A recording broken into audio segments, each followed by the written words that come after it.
Hello, everyone. This is Dr. B from Steps to the Future, coming to you with this week's College and Career Conversations with Dr. B. I hope everyone is having a great day, and I hope that you are using this day of service to do some works in the name of Dr. Martin Luther King Jr. Today, you have me, and we are going to actually talk about two scholarships that have come to my attention that might be appropriate for some of those out in the audience or for someone that you know. And we're also going to talk a little bit about a summer journalism program that I had the opportunity to talk to one of the program coordinators this past week. So stay tuned and come right back, and I will see you soon.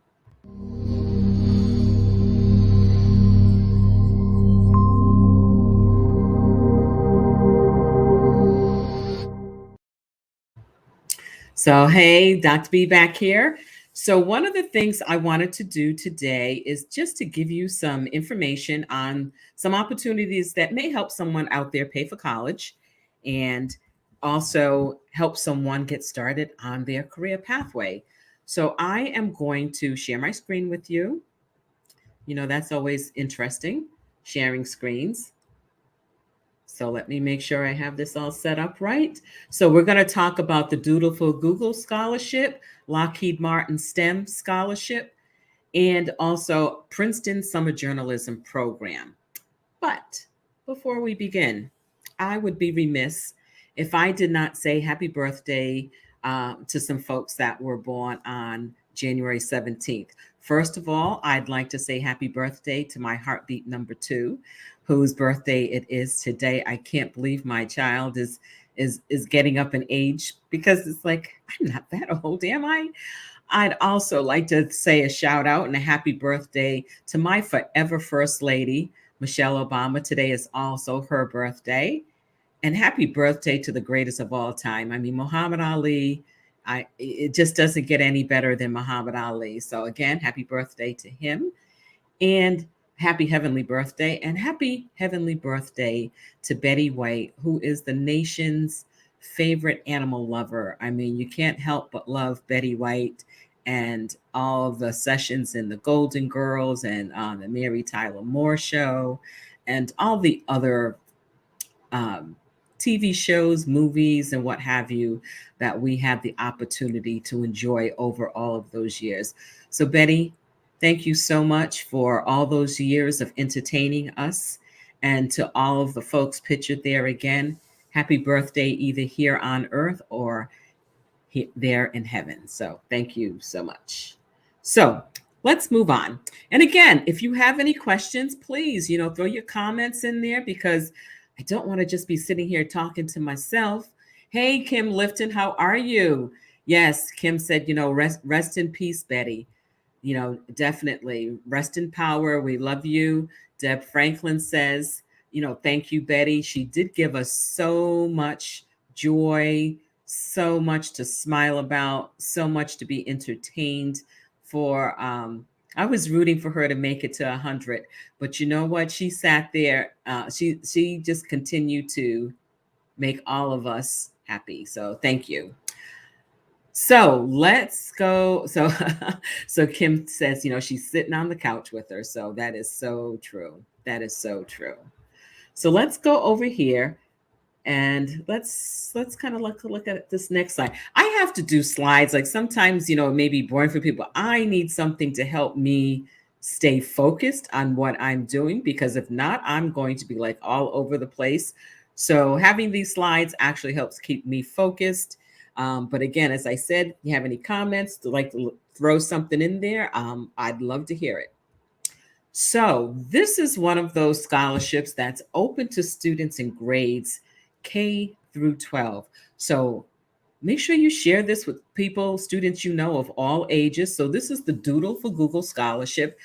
It happens annually, and it just opened January 11th. Actually, just opened up January 11th. The final Doodle is due on March 4th.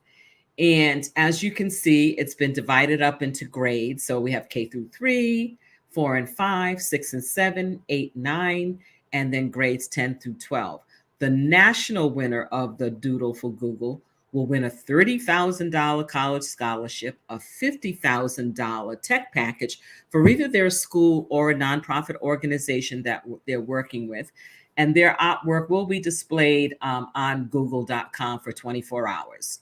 So if you've never looked or paid attention to the Doodle for Google Scholarship Contest, please go on their website, and you see the website right there. So please go on that website, and you can see past winners. It's so much fun. I remember last year there was a young lady. I can't remember in what state it was. I want to say maybe Mississippi or Alabama. I'm not exactly sure, but we sat there. She did a whole social media promo, getting people to vote for her so she can get into the finalists. And so she did make it, to the next step, but she wasn't the ultimate winner. And there are also regional winners that get some stuff also. But again, go onto the website, check out and see what the criteria is in order to be eligible. And, you got to have some, think about some creative way that you can use those letters in Google. I am one of those people that does not have a creative bone in my body. So even if I was in grade 12, which that is long gone, I would not be able to do this particular contest. So again, that's Doodle for Google Scholarship. It only comes through once a year. So this is the year to do it. Make sure, again, that you're passing this on with your nieces, your nephews, sons, daughters, cousins, next door neighbors, kids in your neighborhood.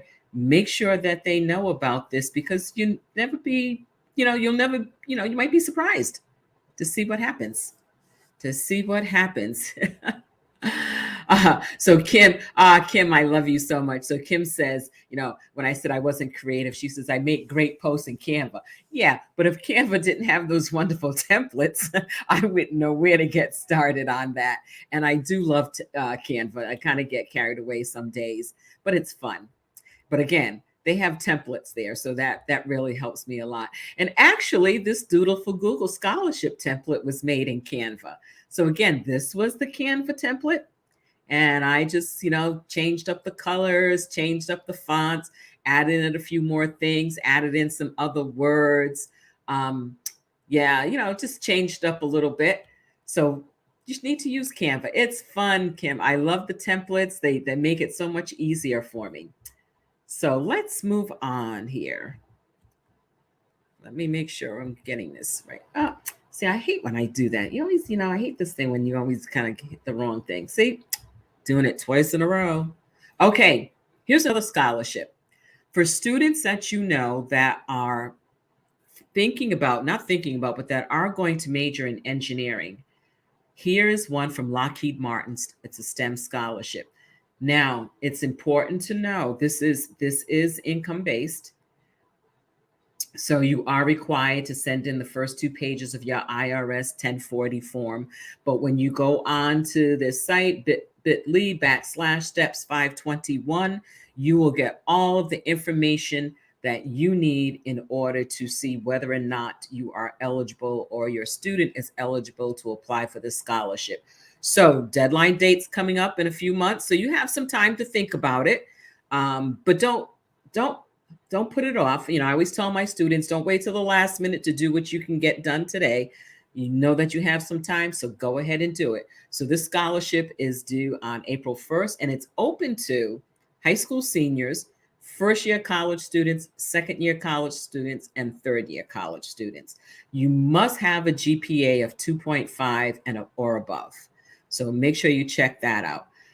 If you are one of the winners of this, you will receive $10,000, and it's renewable for up to 3 years. That's great. And in the literature that I was reading, they do give out something like they can give out up to 200 scholarships. So this isn't like, okay, we're only giving 5 or only giving 10, which, quite a few of the major scholarships do that. They're very limited in how many they give out.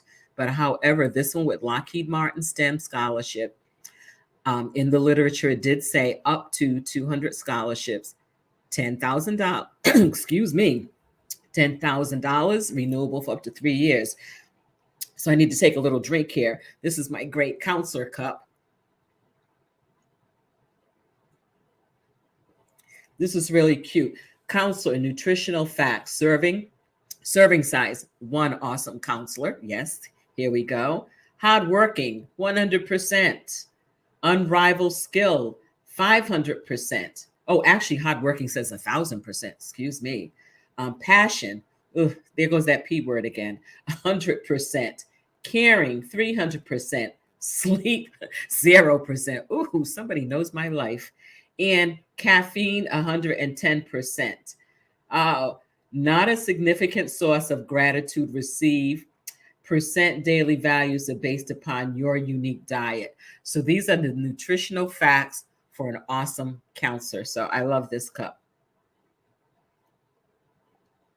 Now, if you look at the second picture over there, you will see that these are the areas of engineering that are eligible to apply for this particular scholarship. Now, remember, you have to have all the other pieces, but these are the areas they're looking for. So if you know someone that's interested in aerospace engineering, computer engineering, computer science, electrical engineering, industrial engineering, mathematics, mechanical engineering, or physics, make sure you pass this along to them. And do remember that there is an income, this is income-based, this particular scholarship. Students, once they apply, they will have to send in an official transcript. And again, as I said earlier, the first 2 pages of the IRS 1040 form and 1 online recommendation. Now, most likely, if you're going to send in a recommendation, and I didn't see anything in the pieces where I was reading about who had to write that recommendation, but I would definitely suggest or recommend that you reach out to one of your STEM teachers, your math teacher or your science teacher, to write the recommendation for you. Now, if perhaps you have been part of a robotics club, something like First Robotics or something else along the lines of that, Project Lead the Way, perhaps then you could ask the teacher or the coordinator of that program. But it all depends on what you're doing and what type of activities that you have participated in over time. So again, this is something for engineers. And you know what? I tell people, apply for everything that comes your way because you never know. Now, here's some additional consideration for this particular scholarship. So you remember, when you're looking at scholarships, please make sure you read all the information about the eligibility requirements, because you don't want to waste your time applying for a scholarship that you already know you're not eligible for based on the criteria. That makes no sense. So here are some of the additional considerations. Again, this is a scholarship that is looking at people who are traditionally underrepresented in STEM careers, including women, racial and ethnic minorities. So keep that in mind. Individuals with a disability, as defined by the Americans with Disabilities Act with the ADA. So keep that in mind. Individuals that identify as LGBTQ. Make sure you're passing this along to people. Individuals that are or will be first generation college students. And you see the 2 categories there for military, people who are currently military or in the reserves, or if you're the spouse of someone that is in the military or in the reserves. So again, go back, go on the website, and the website is on the previous slide. And I'll also be putting this information again in the show notes. And it's also, I've tweeted it out. It's on I think I put it on my Instagram, but I'm not exactly sure. But I know I tweeted it out. It's on my business Facebook page. So look for that. So that's the URL, bit.ly /steps 521, and it'll give you the additional information. Or just do like most of us do an internet search for Lockheed Martin STEM scholarship.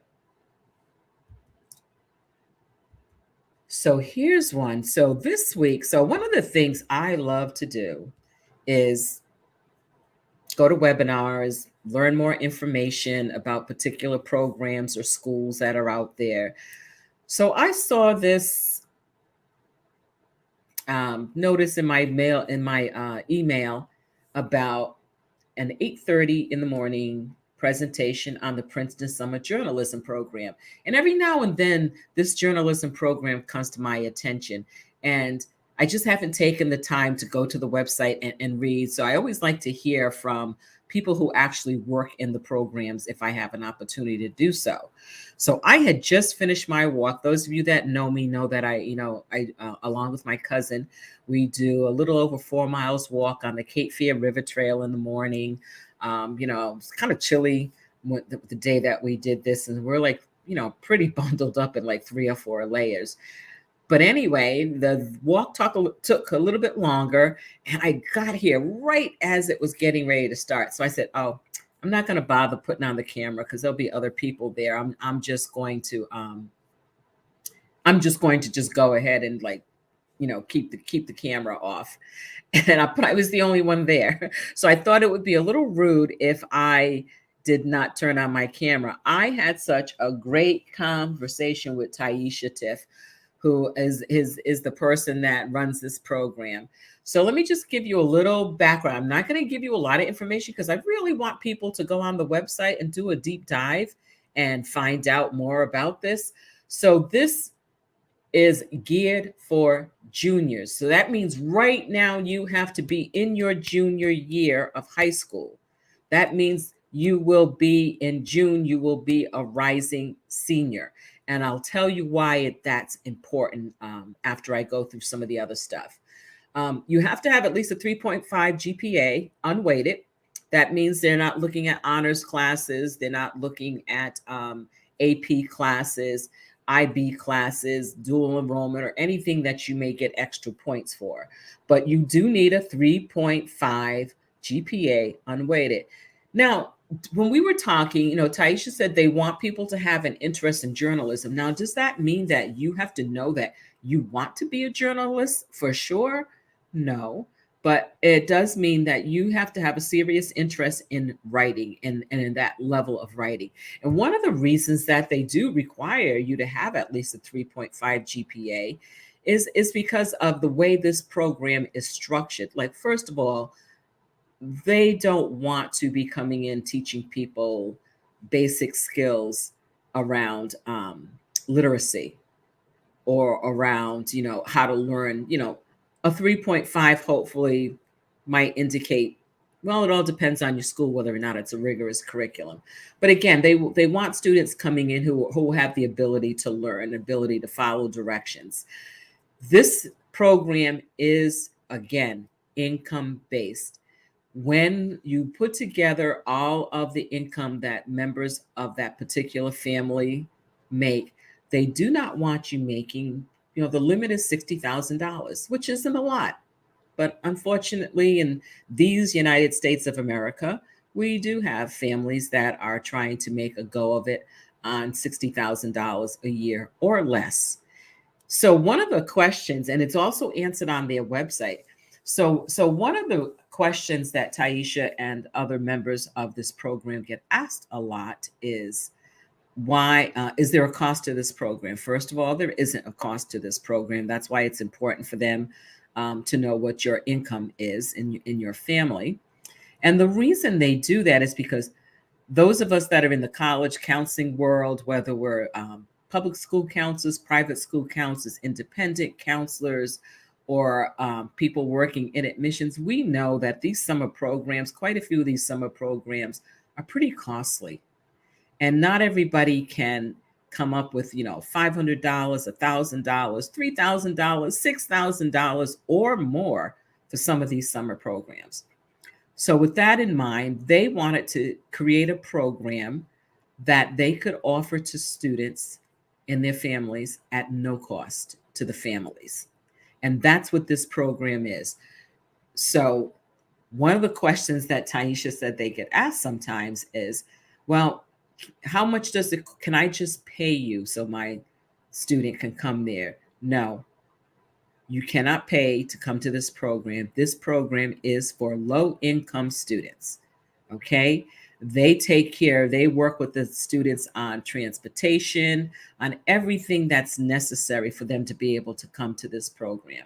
So one of three things: either your family makes around $60,000 a year, or you're eligible for free and reduced lunch, or you are eligible for an ACT, SAT fee waiver. So it doesn't have to be all three of these. It could be just one of these three. So again, that's about $60,000 a year in family income, um, free or reduced lunch, and SAT or ACT fee waiver. And they do say they're looking for first gen as a priority. That does not mean everybody in the program is first gen, but it is a priority. So just think about it. Now, to find out a little bit more about this, I highly recommend that you do this. You can go on the website and you see the address there. So you can go on the website, get more information. But they also have coming up at the end of this month a virtual information session. So Thursday, January 7th, 7 p.m., someone from the program will be online. And this is actually the link for it. But when you go on to the website, you'll see that link. Go on there and you'll find out information. There is a second virtual information session, but I think it's like around February 16th or something like that. And with the deadline date being February 28th, I would strongly recommend that you not wait until that February virtual session to find out more. So please, you're interested, you know someone that's interested, you know someone that may have these eligibility requirements, please go to the virtual information session. One of the things that also happens is there are 3 rounds in the application process. So it's the initial round where you apply. And then in the second, if you're invited to continue on, then this is where you have to send in your transcript and some other documentation. And that's all spelled out on the website. And then also, if you make it to that next round, there's an interview. Now, this program is designed to be 10 days on the Princeton campus, and they usually do it around the end of July, first week in August. 10 intensive days. So when you go on the website, you can see the schedule for the day. So these kids are getting up and out and about around 8 o'clock in the morning, and their days are full because they're not ending till around 11 o'clock at night. So that's if they get to do it in person. Last year they did virtual. When it's virtual, the format is different because those 10 days are very intensive.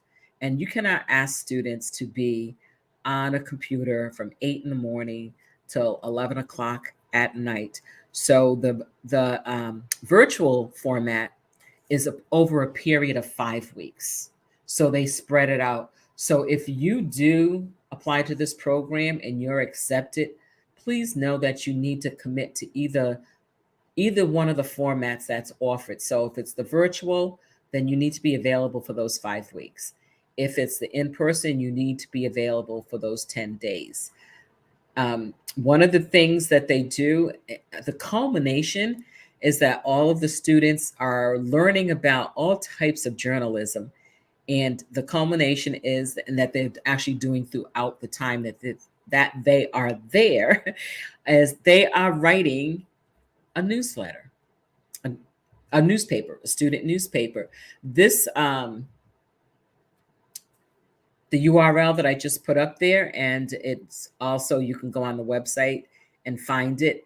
This URL is to the 2021 publication that the students put out.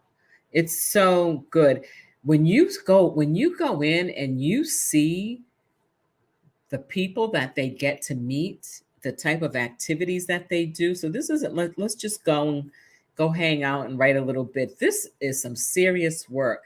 They'll have, last year they had people from ESPN, from Sports Illustrated, from the Washington Post, I think the New York Times, quite a few others. It's all listed on the website. And they get to learn about all different facets of journalism.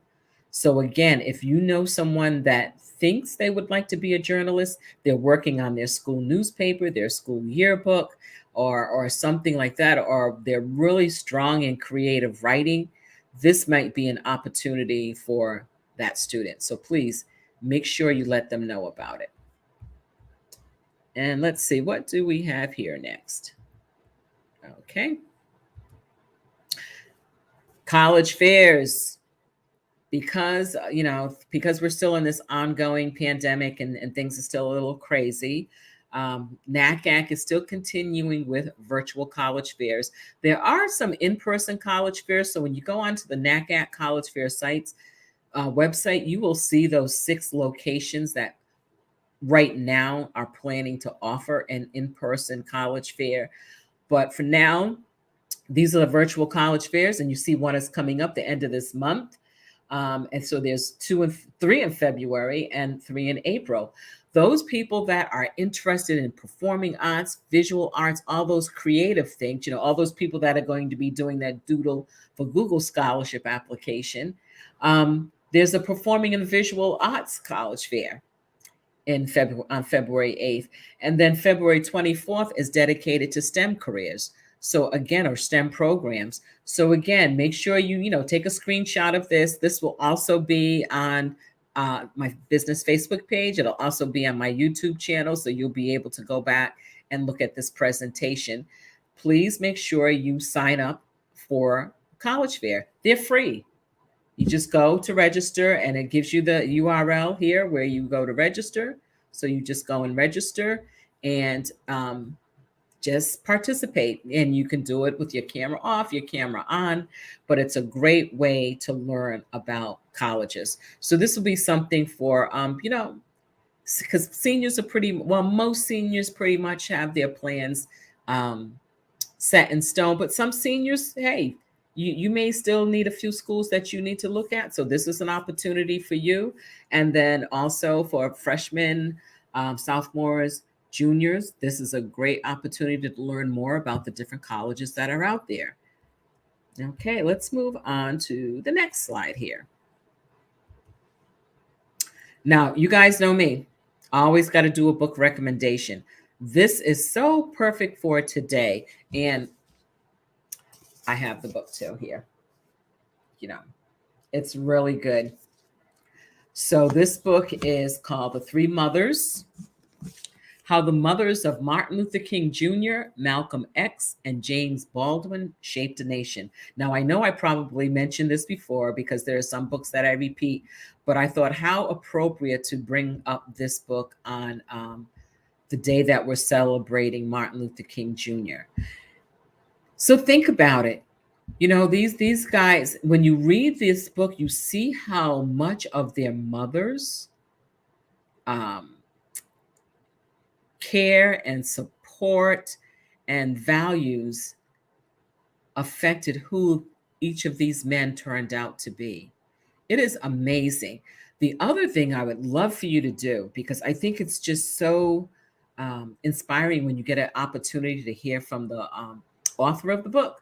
So this URL that you see here, this is an interview with the author, Malika Tubbs, with Christy Turlington Burns. It's a Barnes and Noble event, and actually, it was just they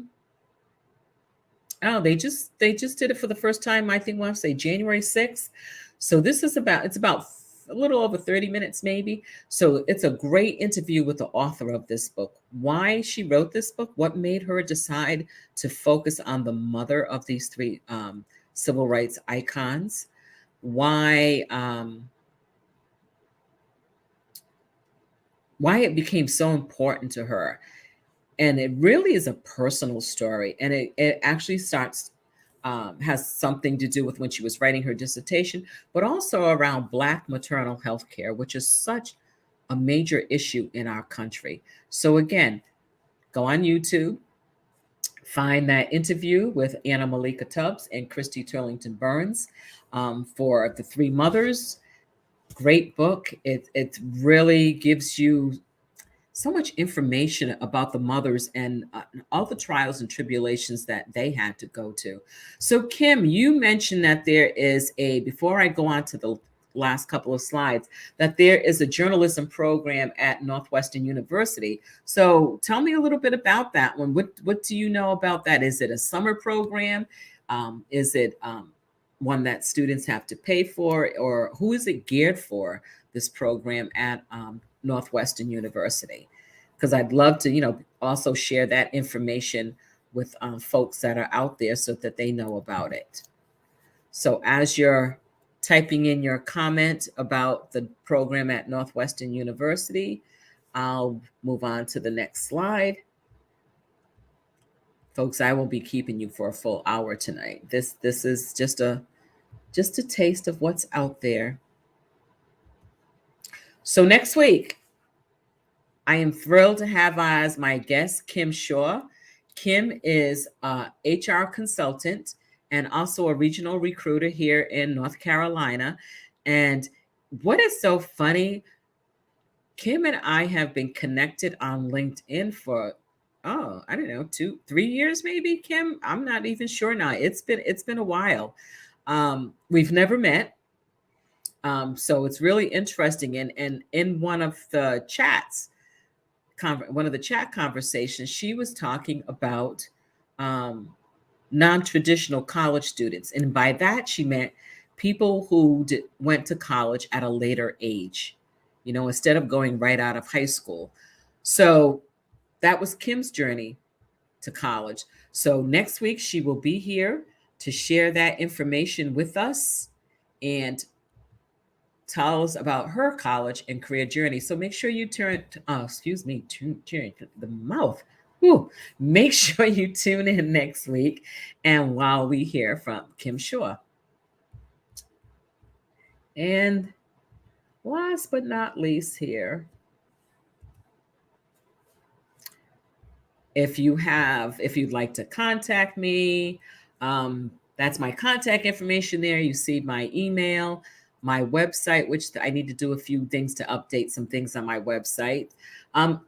I distribute a monthly newsletter. If you are interested in that monthly newsletter, please go over here to bit.ly/steps140, and that will take you to a sign-up form for the newsletter and my YouTube channel. So as I said, this video will be on the YouTube channel. Also, all the other videos that I've done.